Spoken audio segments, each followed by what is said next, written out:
Hello, welcome. Have you ever wondered what the treatment of special needs kids was throughout the centuries? I know I sure have. We decided we wanted to test society and their knowledge of this topic. We surveyed random college kids on a random college campus, Bethel University, Mishawaka, Indiana. We asked the students prepared questions about treatment of special needs kids throughout centuries and included their answers and the right ones below.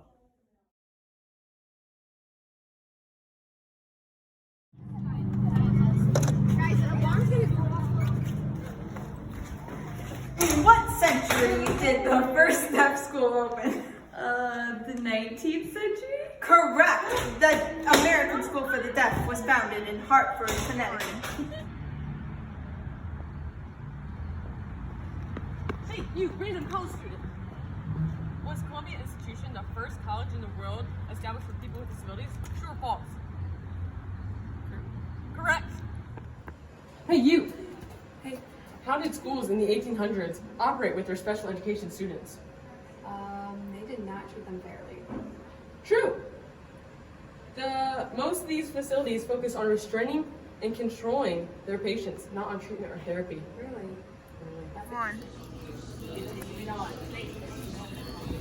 Oh, hey there. Plessy v. Ferguson said the separate but equal was constitutional. This only pertained to blacks and whites. True or false? False. Correct. This law also said separate but equal was okay in pertaining to children with special needs.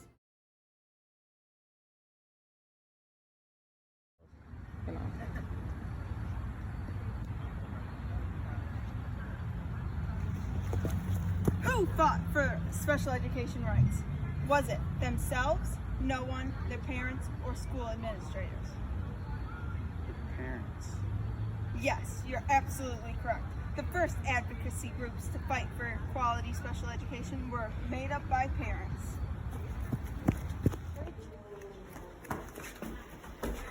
Special needs students weren't expelled from school due to facial abnormalities and drooling. True or false? Correct. False. Students with special needs were expelled from school due to facial abnormalities and drooling. Oh, hi. The Rehabilitation Act that allows protection from discrimination of special needs and disabilities. It's either A, Education for All Handicapped Children Act, or B, Section 504. I'm gonna go with A. Wrong. It's Dang it. B, Section 504. Hey, you! Who signed the American Disabilities Act into law? Was it A, Donald Trump, B, Allie Weisman, C, George Bush, or D, Kelli Biancardi? I think that it was Donald Trump.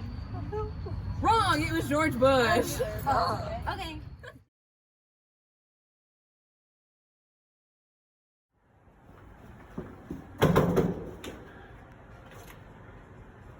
The No Child Left Behind Act states that all students should be proficient in math and reading before they move to the next grade. Is this true or false? True. Correct. This act also made sure students with disabilities got the proper education needed.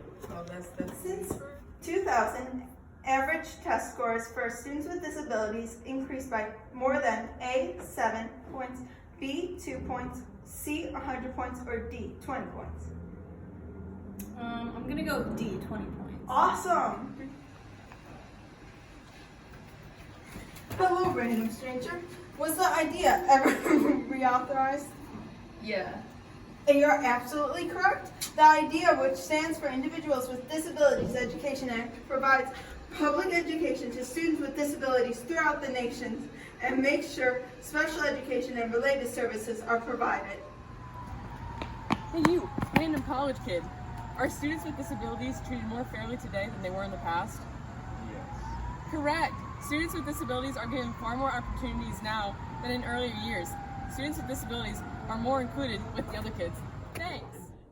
Hello, welcome back. We hope you learned something interesting. I know I did. It's amazing to see the progression of education throughout the centuries for special needs kids. Goodbye, Allie.